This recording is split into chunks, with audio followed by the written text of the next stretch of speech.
नमस्कार। UP police में computer operator बनने का एक बहुत ही शानदार मौका आया है। साल 2025 के लिए एक बड़ी भर्ती की घोषणा हुई है और आज हम इस भर्ती से जुड़ी हर एक जानकारी को बिल्कुल स्टेप बाय स्टेप समझेंगे। तो चलिए बिना किसी देरी के शुरू करते हैं। तो सबसे पहले सबसे बड़ा सवाल, कुल पद कितने हैं? तो जैसा कि स्क्रीन पर दिख रहा है, कुल 1352 पदों पर यह भर्ती होने वाली है। सच में ये एक बहुत बड़ा अवसर है। और हाँ, अब बात करते हैं उस चीज की जिसका हम सबको इंतजार रहता है, सैलरी। तो इस पद के लिए पे स्केल लेवल 4 का है, मतलब 25,500 से लेकर 81,100 तक। ये एक काफी अच्छा सैलरी पैकेज है। ठीक है, तो आगे हम क्या क्या जानने वाले हैं, चलिए एक नज़र डाल लेते हैं। सबसे पहले हम इस अफसर को समझेंगे, फिर देखेंगे कि इसके लिए क्या क्या पात्रता चाहिए। उसके बाद ज़रूरी तारीखें और फीस, फिर आवेदन कैसे करना है, और आखिर में सबसे ज़रूरी चयन प्रक्रिया और परीक्षा का पैटर्न कैसा होगा। तो चलिए पहले खंड से शुरू करते हैं, समझते हैं कि ये अवसर असल में है क्या और कंप्यूटर ऑपरेटर की भूमिका क्या होती है। ये भर्ती निकाली है उत्तर प्रदेश पुलिस भर्ती एवं प्रोन्नति बोर्ड यानी UPPRPB ने। और देखिए, एक बात हमेशा याद रखनी है कि किसी भी जानकारी के लिए सिर्फ और सिर्फ ऑफिशियल वेबसाइट uppbpb.gov.in पर ही भरोसा करना है। अच्छा, तो ये जो 1352 पद हैं, इन्हें अलग अलग कैटेगरी में कैसे बांटा गया है? इसमें अनारक्षित यानी जनरल कैटेगरी के लिए 545 पद हैं, EWS के लिए 134, OBC के लिए 364, अनुसूचित जाति यानी SC के लिए 283 और अनुसूचित जनजाति यानी ST के लिए 26 पद हैं। अब आते हैं सबसे अहम सवाल पर, क्या आप इस पद के लिए योग्य हैं? आपकी एलिजिबिलिटी क्या होनी चाहिए? चलिए एक एक करके सारी शर्तों को ध्यान से देखते हैं। तो देखिए, शैक्षिक योग्यता को लेकर चीजें बिल्कुल साफ हैं। कैंडिडेट का इंटरमीडिएट यानी 12वीं पास होना जरूरी है, और वो भी फिजिक्स और मैथ्स विषयों के साथ। इसके अलावा DOECC या NILIT से कंप्यूटर में O लेवल का सर्टिफिकेट होना चाहिए।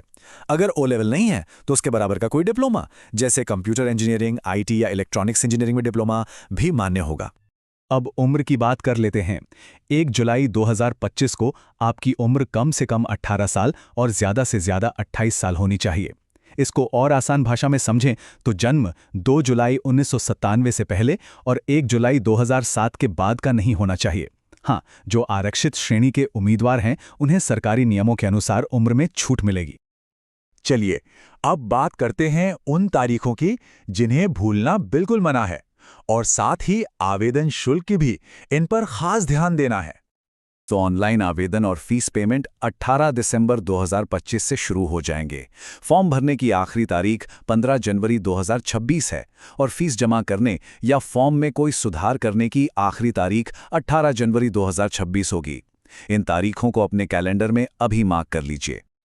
आवेदन शुल्क की बात करें तो जनरल, OBC और EWS उम्मीदवारों के लिए ये 500 रुपये है और SC और ST वर्ग के उम्मीदवारों के लिए ये 400 रुपये तय किया गया है। ठीक है, तो अब ये समझते हैं कि अप्लाई करने का पूरा प्रोसेस क्या है। यहाँ हम आपको स्टेप बाय स्टेप गाइड करेंगे।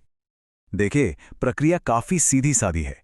सबसे पहला और ज़रूरी स्टेप है ऑफिशियल वेबसाइट पर वन टाइम रजिस्ट्रेशन यानी OTR पूरा करना। फिर लॉगिन करके एप्लीकेशन फॉर्म भरें। इसके बाद अपने ज़रूरी डॉक्यूमेंट्स, फोटो और सिग्नेचर अपलोड करें। जहां तक हो सके डिजी लॉकर का इस्तेमाल करें। फिर ऑनलाइन फीस भरें और आखिर में सब कुछ एक बार अच्छे से चेक करके फॉर्म को फाइनल सबमिट कर दें।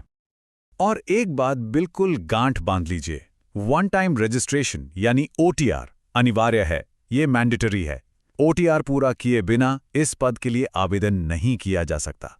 बहुत लोग ये गलती करते हैं, इसलिए इस पर खास ध्यान दीजिएगा।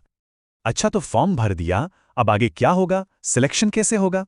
आइए अब चयन प्रक्रिया को विस्तार से समझते हैं। सिलेक्शन का पहला पड़ाव है लिखित परीक्षा। इसमें जनरल नॉलेज से 40 सवाल, मेंटल एप्टीट्यूड और रीजनिंग से 40 सवाल, लेकिन कंप्यूटर नॉलेज से पूरे 80 सवाल होंगे। कुल 160 सवाल 200 नंबरों के लिए। तो यहाँ एक बात तो साफ है, कंप्यूटर नॉलेज का वेटेज सबसे ज्यादा है, तो तैयारी में इस पर खास फोकस करना होगा। तो इस परीक्षा का सार क्या है? कुल 160 सवाल 200 नंबर और समय मिलेगा 2 घंटे यानी 120 मिनट। और एक और ज़रूरी बात, ये एक ऑफलाइन परीक्षा होगी जो OMR शीट पर ली जाएगी। लिखित परीक्षा पास करने के बाद आएगा दूसरा चरण, कंप्यूटर टाइपिंग टेस्ट। यहाँ एक बात समझना बहुत ज़रूरी है कि ये सिर्फ क्वालिफाइंग है, मतलब इसके नंबर फाइनल मेरिट लिस्ट में नहीं जुड़ेंगे, लेकिन इसे पास करना अनिवार्य है। हिंदी टाइपिंग में कम से कम 25 शब्द प्रति मिनट और इंग्लिश में 30 शब्द प्रति मिनट की स्पीड चाहिए होगी। अगर ये पास नहीं किया तो सारी मेहनत बेकार हो जाएगी। चलिए अब कुछ आखिरी लेकिन बहुत ही महत्वपूर्ण जानकारियों पर भी एक नज़र डाल लेते हैं। इसके बाद नंबर आता है डॉक्यूमेंट वेरिफिकेशन का। यहां पर आपको अपने सभी ओरिजिनल डॉक्यूमेंट्स दिखाने होंगे। इस बात का ध्यान रखें कि आपकी जाति और EWS सर्टिफिकेट सही फॉर्मेट में हो और नोटिफिकेशन में बताई गई तारीखों के बीच के ही बने हों। साथ ही अपना मूल निवास प्रमाण पत्र भी तैयार रखना होगा। तो अब सवाल ये है कि क्या आप यूपी पुलिस में इस भूमिका के लिए ज़रूरी तकनीकी मानकों जैसे लिखित परीक्षा और टाइपिंग टेस्ट को पूरा करने के लिए तैयार हैं? अगर जवाब हाँ है तो अपनी तैयारी में आज से ही जुट जाइए। हमारी तरफ से आपको बहुत बहुत शुभकामनाएं।